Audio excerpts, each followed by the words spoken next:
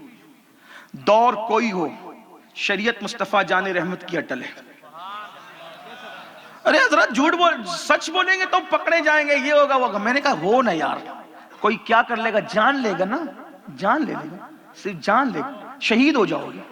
سچ بول کے شہید ہو جانا اچھا ہے جھوٹ بول کے زندہ رہنے سے۔ بولو نا، ہمت کرو، مومن ہو نا، ہمت کرو۔ جنازے میں بھی چہرے چمکیں گے سچوں، اور چمکتے ہیں میرے عزیز، چمکتے ہیں۔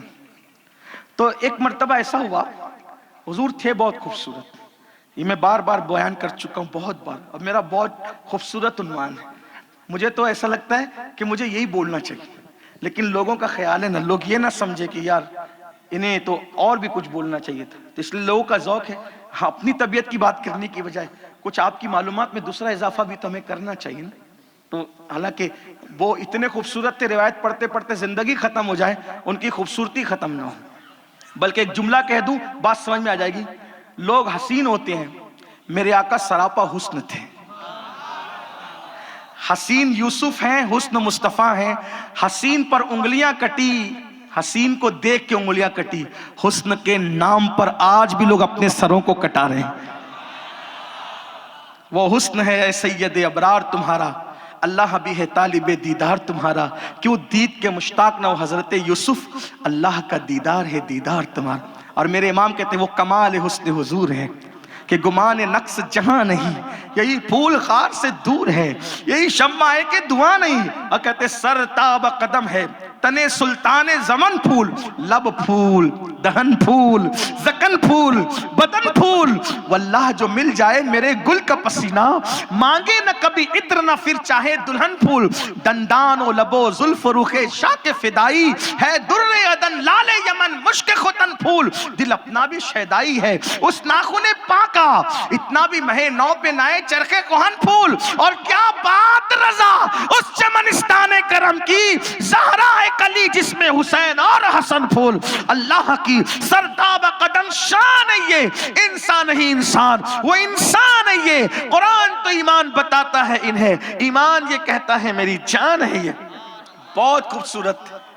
ایک دن حضور علیہ السلام کو کسی نے اطلاع دی، یا رسول اللہ ایک قافلہ آیا ہے، تجارت، لوگ تجارتی قافلہ لے کے پھرتے تھے پہلے مال بے، تو عرض کی حضور ایک قافلہ آیا ہے اور مدینہ منورہ کے کنارے پر مضافاتی علاقے میں رکا ہوا ہے، اور حضور بہت سامان لے کر آئے۔ آقا حضور خود بھی تاجر تھے، تجارت فرماتے، آپ تجارت فرماتے، اس سے پتہ چلا تجارت سنت ہے۔ اس لیے اگر آپ کو کوئی کام کرنا ہے نا تو آپ تجارت کو پہلا نمبر دیا کریں، مزدور بننے کی بجائے تاجر بنیں۔ بہت سی باتیں اس میں، بڑی برکت ہے تجارت میں، بہت برکت۔ چاہے چنے کی ہی تجارت کرو، کیلا ہی بیچو، سبزی بیچو، لیکن تجارت کی طرف توجہ۔ حضور تاجر تھے تو تجارت فرماتے تھے، آپ خود تجارت، تو آقا تشریف لے گئے، اور جب گئے تو حضور کو ایک اونٹ پسند آ گیا، اونٹ پسند آیا تو اللہ کے رسول نے فرمایا یہ اونٹ کتنے میں دو گے؟ تو انہوں نے کہا اتنی کھجور اگر آپ مدینے کی دے دو تب یہ اونٹ آپ کو دے دیں۔ کہا ٹھیک ہے میں اونٹ لے جاتا ہوں، شام کو کھجور لا کر دے دوں گا۔ ان لوگوں نے حضور کو دیکھا، حضور کی باتیں اتنی میٹھی میٹھی پیاری پیاری تھی، وہ سخن ہے جس میں سخن نہ ہو، وہ بیان ہے جس کا بیان ہے، کیا ان کی باتیں رہی ہوگی اللہ میں کیا بیان کروں، عنوان کچھ دوسرا ہے لیکن میں کہیں اور چلا جاؤں گا۔ لیکن بہرحال تو حضور سے انہوں نے فرمایا کہ شام کو کھجور دے دوں گا، چلے گا؟ ہاں۔ اونٹ لے جاؤں؟ ہاں لے جاؤ۔ لے گئے۔ کسی نے ایک شوشہ چھوڑ دیا، نالائق لوگ ہر جگہ ہوتے، ایک شوشہ چھوڑ دیا، ایک اجنبی کو جس کو ہم پہچانتے نہیں، ایسے تاجر کو تم نے اونٹ دے دیا، وہ بولا شام کو کھجوریں پہنچاؤں گا، وہ اگر نہیں آیا تو؟ اور پھر تم لوگ مسافر ہو، تم لوگ ہو مسافر، یہ اس کا وطن ہے، پہچانا نہیں، لوگ نہیں جانتے تھے حضور علیہ السلام کو، کیونکہ ابھی تک وہ مدینہ منورہ آئے نہیں تھے، باہر رکے ہوئے تھے، اور حضور علیہ السلام سے ان کی پہلی ملاقات تھی۔ صحابہ جانتے تھے، پہچاننے والے جانتے تھے ہستی کون سی، لیکن وہ حضور کو نہیں جانتے تھے اس وقت تک۔ تو کہاں کہ شام کو وہ نہ لا کے دیا، وصول کر پاؤ گے اس سے اونٹ؟ اس کا خود کا وطن ہے، وصول کر پاؤ گے؟ ایک عورت تھی بہت تجربے کار، کبھی کبھی عورتیں ایسی بات کر جاتی ہے مرد نہیں کہہ پاتے، لوگ عورتوں کو بہت کم میں لیتے ہیں، لیکن یاد رکھنا ان کو حقیر نہ سمجھو، بعض جگہ مرد پیچھے رہتے ہیں عورتیں آگے ہو جاتی ہیں۔ ہاں، عورتوں نے بعض باتیں ایسی کی ہے مرد کبھی نہ کر سکتے۔ اس میں سے ایک مثال دے دوں، ایک دن حضور نے پوچھ لیا عورت کے لیے سب سے اچھی بات کیا ہے؟ کوئی جواب نہ دے سکا۔ مولا علی نے سیدہ سے پوچھا بتاؤ عورت کے لیے سب سے اچھی بات کیا ہے؟ تو سیدہ نے کہا عورت کسی مرد کو نہ دیکھے، اجنبی مرد کو، اور کوئی اجنبی مرد اس کو نہ دیکھے، یہ سب سے اچھی بات ہے۔ مولا علی نے آ کر کہا یا رسول اللہ آپ نے جو سوال کیا تھا اس کا جواب یہ ہے کہ عورت کسی اجنبی مرد کو نہ دیکھے، کوئی اجنبی مرد اس کو نہ دیکھے۔ کہا یہ کس نے کہا؟ کہا یہ فاطمہ نے کہا، وہ تو میرے جگر کا ٹکڑا ہے۔ کوئی کہہ سکا؟ جو خطبہ زینب دمشق میں ہوا کوئی کہہ سکا؟ سیدہ مریم نے جو جملے کہے کوئی کہہ سکا؟ ایک ترتیب ہے، دیکھتے چلے جائیے۔ تو ایک عورت تھی بڑی تجربے کار تھی، ہوشیار تھی، جب یہ بحث کرنے لگے کہ آپ کیا کریں گے، آپ کیا کریں گے، بھئی چڑیا چگ گئی کھیت، آپ کیا کریں گے، اس عورت نے کہا وہ ضرور آئے گا۔ ہائے ہائے، اس عورت نے کہا وہ ضرور آئے گا، پریشان مت ہو، شام تک انتظار کرو، وہ ضرور آئے گا۔ تو لوگوں نے کہا بڑی بھی اور تو اتنے یقین سے کیسے کہہ رہی کہ وہ ضرور آئے گا، پہچانتی ہے اس کو؟ کہا نہیں میں نے بھی پہلی بار دیکھا اس کو۔ تو کہا پھر اتنے یقین سے؟ کہا جو اس کا چہرہ ہے نا میرا تجربہ بتاتا ہے کسی جھوٹے کا چہرہ نہیں ہے، وہ کسی سچے کا چہرہ ہے، ضرور آئے گا۔ یہ سچائی ہوتی ہے چہرے پر۔ تو غوث پاک فرماتے ہیں نیک کی دوسری خصلت کہ وہ جھوٹ، آگے بڑھوں کہ چھوڑ دوں؟ تھک تو نہیں ہے نا؟ جب تھک جانا تو ایک ایک اٹھ کے جانے لگنا تو سمجھ میں آ جائے گا کہ آپ تھک، اور اگر بیٹھے رہے تو میں سمجھوں کہ مجھے بولنا ہے، حالانکہ زیادہ نہیں بولوں کیونکہ مجھے فلائٹ پکڑنی ہے۔ تیسری خصلت، پہلی خصلت کیا سنا؟ نیک اللہ کے نزدیک کون ہے؟ یار ابھی بھول گئے، گھر جا کے کیسے یاد رکھیں گے؟ یہی تو میری قوم کا یاد ہے آپ کو، لیکن آپ عزت میں نہیں بول رہے، ادب میں نہیں بولے۔ بولو بھائی پہلی خصلت نیک کی کیا ہے؟ قسم نہیں کھا۔ نمبر 2 جھوٹ نہیں۔ نمبر 3 غوث پاک فرماتے ہیں سچا نیک وہ ہے جو کبھی وعدہ خلافی نہیں کرتا۔ کتنے وعدے خلاف کیے، وعدے پہ وعدے، وعدہ خلاف کرنا تو کوئی عیب نہیں ہے۔ اس پر بھی ایک حدیث پاک یاد آئی، اللہ کے رسول علیہ السلام جو ہے وہ بازار گئے ہوئے تھے، ابھی اعلان نبوت نہیں کیا تھا، بازار گئے ہوئے، بازار گئے، ایک شخص نے کہا اے محمد یہیں رکے میں ابھی آتا ہوں، اور وہ گیا بھول گیا۔ حضور 3 دن تک وہاں رکے رہے، 3 دن تک اس کو یاد آیا تو حضور وہاں موجود تھے۔ آقا نے اس سے لڑائی جھگڑا کچھ نہیں کیا، بس ایک جملہ کہا تم نے مجھے مشقت میں مبتلا کر دیا۔ حضور میں محمد میں بھول گیا تھا، ابھی اعلان نبوت نہیں ہوا، اور 3 دن تک حضور کا یہ انداز۔ پھر جب رسول اللہ نے فرمایا نا اعلان نبوت کیا تو یہی 3 دن یہاں کھڑے رہنا اس شخص کو متاثر کیے ہوئے تھا۔ اس نے کہا جو بندوں کے ساتھ اتنا محتاط ہو وہ اللہ کے ساتھ کتنا محتاط ہوگا، اس لیے وہ کلمہ پڑھ کے مسلمان ہو گئے۔ وعدہ خلافی، اسی لیے بزرگوں نے فرمایا کہ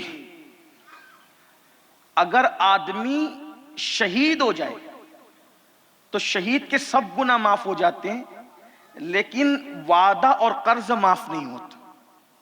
اس وقت تک جب تک کہ وہ خود، کیونکہ یہ حقوق العباد سے اور حقوق العباد کی وجہ سے یہ معاف نہیں ہوگا جب تک وہ معاف نہ کرے. ہاں لیکن چونکہ وہ شہید ہوا ہے تو قیامت کے دن اللہ ایسا کرم فرمائے گا اس پہ انعام کر کے کہ اس کو راضی کر لے گا. حقوق العباد تو وعدہ خلافی، کتنا بیوی سے وعدہ خلافی کرتے ہو، بچوں سے کرتے ہو. وعدہ وفا کرنے کی عادت. سچا نیک بننا ہے پہلی بات تو وعدہ نہ کرو. کوئی کچھ بات کہے تو انشاءاللہ انشاءاللہ کہا کرو، وعدہ نہ کیا کرو. وعدے سے بچا کرو، وعدے سے بچا کرو. لیکن اب اس کا مطلب یہ نہیں کہ چلو اب بتا دیا گیا تو اب انشاءاللہ کہہ کے لوگوں کو دھوکہ دیتے رہیں گے. استغفر اللہ، ایسا نہیں. انشاءاللہ بھی اسی وقت کہو جو پکا دل میں کرنے کا ارادہ ہو. ورنہ آج کل تو لوگ انشاءاللہ تو کہتے ہیں لیکن کرتے نہیں عمل. تو وعدہ خلافی جو نہ کرے وہ کیا ہے؟ نیک ہے. چوتھی خصلت، کسی پہ لعنت کرنے سے بچو. لعنت مت کیا کرو، کسی پہ لعنت مت کرو، لعنت سے بچو. آج کل لوگ لعنت کرتے ہیں نا، چھوٹی چھوٹی بات میں لعنت کر کے، لعنت ہے تجھ پہ، لعنت ہے تجھ پہ. نہیں، کسی پہ لعنت مت کرو. بلکہ حدیث پاک ہے اگر تم نے کسی پہ لعنت کی اور وہ لعنت کا مستحق نہیں ہے تو وہ لعنت گھوم پھر کے اللہ تم پہ ڈالے گا. اور لعنت کا مطلب کیا ہے؟ جس پہ لعنت پڑ گئی وہ اللہ کی رحمت سے دور ہو گیا. وہ لعنت نہیں کرتا، گالی نہیں دیتا، گالی سے بچتا ہے، لعنت سے بچتا ہے. چوتھی خصلت، لعنت اور گالی نہیں دیتا. آج کل لوگ بیوی کو ہی ماں بہن کی گالی دیتے ہیں. سرکار غریب نواز فرماتے ہیں کہ جس نے کسی مسلمان کو گالی دی اور توبہ نہیں کی، اس سے معافی نہیں مانگی، مجھے ڈر ہے کہ جب مرے گا تو مرتے وقت اس کی زبان پہ کلمہ نہیں آئے گا. گالیوں سے بچو. پانچویں خصلت، کسی کے لیے وہ بد دعا نہیں کرتا. بد دعا نہیں کرتا، تو ہلاک ہو جائے، تو برباد ہو جائے، تیرا ستیہ ناس ہو جائے، تو مر جائے، تیرا یہ ہو جائے، تیرا وہ بد دعا نہیں کرتا. آپ دیکھیں اللہ والے بد دعا نہیں کرتے تھے. سچے نیک لوگ بد دعا دو. حضور کو دیکھو، حضور کے دندان شہید کر دی، حضور کے گالوں میں کڑیاں گھس گئی، پورا جسم لہو لہان ہو گیا. اور پھر صحابہ نے کہا یا رسول اللہ انہوں نے آپ کو بہت ستایا، ان کے لیے ہلاکت کی دعا کر دیں، یعنی بد دعا کر دیں. حضور نے فرمایا اللہم اہدی قومی فإنہ لا یعلمون، اے اللہ ان کو ہدایت عطا فرمائے، مجھے نہیں جانتے. اندازہ کریں، حضور نے گالیاں سن کر دعائیں دی. ماؤں سے کہتا ہوں عورتوں میں بد دعا کرنے کی عادت بہت ہے. اپنے بچوں کے لیے بد دعا کرتی ہے، اپنی بہوؤں کے لیے بد دعا کرتی ہے. جا تو مر جا، جا تو تباہ ہو جا، جا تو یہ ہو جا، تیرا وہ ہو جا. اگر واقعی ہو گیا تو تمہیں خوشی ہوگی. ماں کی اور باپ کی جیسے دعا قبول ہوتی ہے ویسے بد دعا بھی قبول ہوتی ہے. اس لیے اپنے بچوں کو بد دعا مت دو، کسی کو بد دعا مت دو. ہماری جماعت کے ایک بہت بڑے بزرگ ہیں جلالت العلم استاذ العلماء حضور حافظ ملت رحمت اللہ علیہ، جب وہ اپنے طلبہ پہ غصے میں آتے تھے تو غصے میں کہتے تھے او جنتی. غصے بھی جنتی کہتے تھے کہ قبول ہو گیا تو جنت ہی میں جائے. دیکھو یہ ہمارے بزرگوں کا طریقہ تھا. اس لیے بد دعا مت کرو کسی کے لیے. اور نیکوں کی پہچان ہے پانچویں خصلت، وہ بد دعا نہیں کرتے. ہمارے اولیاء اللہ، ہم چھوٹی چھوٹی چیزیں پڑوسی کو بد دعا دے رہے، اس کو دے رہے، نہیں، بد دعا مت دو. بلکہ ایک بات یاد آئی، حالانکہ جلدی چلنا ہے، ٹائم مکمل ہو چکا ہے، لیکن ایک بہت بڑے عالم تھے علامہ زمخشری، بہنوں کے لیے خاص ہے یہ. کبھی بچوں کو بد دعا مت. ماں کی دعا بد دعا ہر وقت قبول ہے. اور آپ بھی کسی کے لیے کبھی بری الفاظ مت نکالا کرو، کیونکہ 24 گھنٹے میں گھڑی ایسی آتی ہے ادھر نکلا ادھر قبول. اس لیے بہت احتیاط، بہت احتیاط، بہت احتیاط. برے الفاظ نکالو ہی مت، خطرناک الفاظ نکالو مت، ہمیشہ اچھی بات کرو. علامہ زمخشری آخری عمر میں ان کی ٹانگ ٹوٹ گئی تھی، پیر ٹوٹ گیا تھا. کسی نے کہا آپ ایسے نیک آدمی ہو، آپ کا پیر کیوں ٹوٹ گیا؟ تو کہا اس کی وجہ میری ماں کی بد دعا ہے. اور ماں کی بد دعا؟ آپ نے کیا ایسا گناہ کیا جو ماں نے بد دعا دے دی؟ کوئی گناہ نہیں کیا تھا، میں بچہ تھا، بچپنے میں چڑیا سے کھیل رہا تھا، چڑیا کے پیر میں دھاگا باندھا تھا، اس کو اڑاتا تھا. ایسا ہوا کہ وہ چڑیا کا بچہ گھونسلے میں چلا گیا اور میں دھاگے کو کھینچتا رہا، وہ نکلا نہیں، وہ پیر پکڑ جما کر کے بیٹھ گیا. تو میں نے زور سے کھینچا تو اس کی ٹانگ نکل آئی. تو میری ماں کو غصہ آیا، کہا تو نے پرندے کی ٹانگ توڑی، اللہ تیری ٹانگ توڑ دی. اب ماں سے تو غصے میں نکل گیا، لیکن کہا پوری زندگی میری ٹانگ نہیں ٹوٹی، لیکن ماں کی بد دعا کا اثر مرنے سے پہلے مجھے یہ نصیب ہوا کہ میری ٹانگ ٹوٹ گئی. اس لیے بچوں کو کبھی بد دعا مت دو. ہمیشہ اگر وہ ستائیں بھی نا، بچے ہیں، ان کو اچھے دعا کرو، اللہ اسے سدھار دے، اللہ اسے سنوار دے. دیکھیے حضرت بشر حافی رات دن شراب میں ڈوبے رہتے، رات دن شراب میں. آتے تھے ماں سے پیسے لے کر جاتے تھے اور شراب پیتے تھے، لیکن ماں کہتی تھی اللہ اس کو سدھار دے، اللہ اس کو سدھار دے، اللہ اس کو سدھار دے. ایک دن اللہ نے سدھار دیا. کیسا سدھارا ہیں؟ ماں باپ کی اگر بچے شراب پیتے ہو بد دعا مت دعا کرو اللہ سے سدھار دے. بچے جوا کھیلتے تیرا ستیاناش ہو جائے نہیں کہنا، دعا کرو اللہ اسے سدھار دے. بچے کسی اور چکر میں دعا کرو اللہ تمہاری دعا سے اس کو سدھارے گا. بشر عافی جیسے شرابی کے بارے میں کون سوچ سکتا تھا سدھریں گے؟ کیسے سدھرے؟ شراب کے نشے میں گھر واپس آ رہے تھے، پیسے ختم ہو گئے تھے لینے کے لیے، بسم اللہ شریف لکھا ہوا نیچے پڑا تھا، اٹھایا چوما اور رکھ دیا. ماں کی دعا رنگ لائی. ایک ولی کے خواب میں اللہ نے بتایا جاؤ بشر سے کہہ دو ہم نے اس کو اپنا دوست بنا لیا. یار اتنے چھوٹے کام سے بھی کوئی اللہ کا ولی بنتا ہے؟ اللہ کا ولی اتنے چھوٹے کام سے نہیں بنتا. یہ ماں کی دعا کی برکت ہے. رحمت خدا بہانہ می جو یاد، خدا کی رحمتیں بہانے تلاش کرتی ہے. اللہ اکبر. کہا جاؤ کہو اس سے وہ دوست بن گیا ہمارا. انہوں نے سوچا یہ خواب میں کوئی اور تو نہیں بات ہو رہی ہے. پھر سوئے وضو کر کے نماز پڑھ کے پھر کہا کہتے ہیں نا جاؤ کہو دوست بن گیا، کہتے ہیں نا جاؤ دوست. گئے تو ڈھونڈا تو پتا چلا کہ میخانے میں ہے جناب. میخانے میں پہنچے تو میخانے کے مینیجر نے کہا، میخانہ مطلب شراب کا اڈا. اب یہ اردو کی یہ خصوصیت ہے کہ یہ بڑے خوبصورت الفاظ کہتے، شراب کے اڈے کو بھی میکدہ اور میخانہ کہا جاتا. ہاں ورنہ آپ نہیں سمجھ لیں کہ میخانہ کون سی جگہ ہے اور پھر آپ ڈھونڈنے لگو کہ چلیں ہم بھی کہیں تلاش کریں. نہیں، یہ شراب کا اڈا ہے میخانہ. تو ڈھونڈتے ڈھونڈتے گئے میخانے پہ، شراب کے اڈے پہ. مینیجر نے کہا یا اللہ والوں کا کیا کام، یہ میخانہ یا شراب پی جاتی ہے؟ کہا مجھے بشر سے کام ہے. کہا وہ تو دھت پڑا ہے نشے میں. کہو کہ میں ملنے آیا ہوں. کہا آپ کیا ملنے آئے ہیں؟ گئے کہا کوئی ملنے آئے گا، ہم نے کسی سے نہیں ملنا، ہمیں جام و سرائی کے سوا کوئی کام نہیں. اس سے کہو اللہ کا پیغام لے کر آیا ہوں. جیسے ہی سنا نشہ کافور ہو گیا. میرے یار کا پیغام کیا ہے؟ کہا حکم ہوتا ہے کہ تجھے دوست بنا لیا گیا. کہا اگر دوست بنایا تو گواہ رہنا آج کے بعد کبھی شراب کو ہاتھ نہیں لگائیں گے. اور پھر جب وہی اللہ والے دوسری رات مسجد میں گئے جو ہمیشہ پہلے جاتے تھے تو دیکھا کوئی سجدے میں سر رکھ کے رو رہا ہے. سوچا مجھ سے پہلے کون آیا؟ کبھی تو کوئی آتا نہیں. جب غور کیا تو کوئی اور نہیں تھا، وہ بشر حافی تھے. اور پھر وہ مکہ گئے بغداد سے اور مکے میں جا کر کے زندگی گزاری. 2 لاکھ حدیث زبانی یاد کر کے واپس لوٹے اور اتنے بڑے ولی بن گئے کہ کہتے تھے اللہ کی زمین پہ میں چپل پہن کر کیسے چلوں. جس گلی سے گزر جاتے تھے جانور اتنا ادب کرتے تھے کہ بشر حافی جس گلی سے گزرتے تھے اس گلی میں جانور کبھی گندگی نہیں کرتے تھے. جب بشر حافی کا انتقال ہوا بغداد کی گلیوں میں جانوروں نے گوبر کیا تو لوگوں نے کہا ایسا لگتا ہے شاید آج بشر حافی دنیا سے چلا گیا. اللہ اکبر. اور جانتے کیسے گئے بشر؟ کیسے گئے؟ جب جس دن بشر حافی کا انتقال ہوا بغداد کے اکثر ولیوں نے خواب میں دیکھا رسول اللہ بغداد کی گلیوں میں چل رہے. حضور آپ بغداد؟ کہا ہاں میں بشر کو لینے آیا ہوں. یہ مقام ماں کی دعا. یہ تو بچوں کو سدھرنے کی دعا کرو، بد دعا مت کرو. چھٹی خصلت غوث پاک کہتے ہیں جو نیک ہوگا اس کی چھٹی خصلت کیا ہے؟ وہ لوگوں کی تکفیر نہیں کرتا، لوگوں کو کافر نہیں کہتا. اہل قبلہ کو، کلمہ پڑھنے والوں کو وہ کافر نہیں کہتے. آج کل بہت چھوٹی چھوٹی باتوں پر بھی آپ ایک دوسرے کو کافر کہنے لگتے ہو.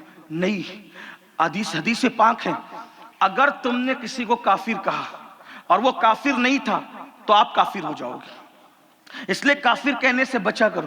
بہت مشین گن چل رہی ہے کفر کی، یہ کافر وہ نہیں، آپ کا کام ہی نہیں. میرے بھائی کسی مسلمان کو زانی کہنے کے لیے اتنے ثبوت چاہیے تو کافر کہنے کے لیے کتنے ثبوت چاہیے، ہے نا؟ اگر آپ تکفیر کے بارے میں کہ کس کو کافر کہا جا سکتا ہے معلوم کرنا چاہتے ہیں تو آپ فتاوی رضویہ شریف کا مطالعہ کریں کہ کس طرح سے کسی کو کافر کہا جا سکتا ہے. لیکن ایسے اپنا کام نہیں، آپ اپنی مرضی سے نہیں کہ ہاں علماء نے جس کی قطعی ثبوت کی بنیاد پر، دلیل کی بنیاد پہ کافر کہا تو آپ اپنی علماء کی نقل میں کہہ سکتے. خود کسی کے بارے میں بہت احتیاط سے کام. فرمایا چھٹی خصلت وہ کافر نہیں کہتا کسی. ابھی میں تبصرہ نہیں کروں گا، جلدی جلدی چلیں گے. 7ویں خصلت وہ گناہوں سے بچتا ہے. وہ گناہوں، بھئی جو گناہ سے بچے گا وہ نیکی ہی کرے گا. اور گناہ سے بچنے کا بہترین تصور یہ ہے کہ جب طبیعت گناہ کرنے کو چاہے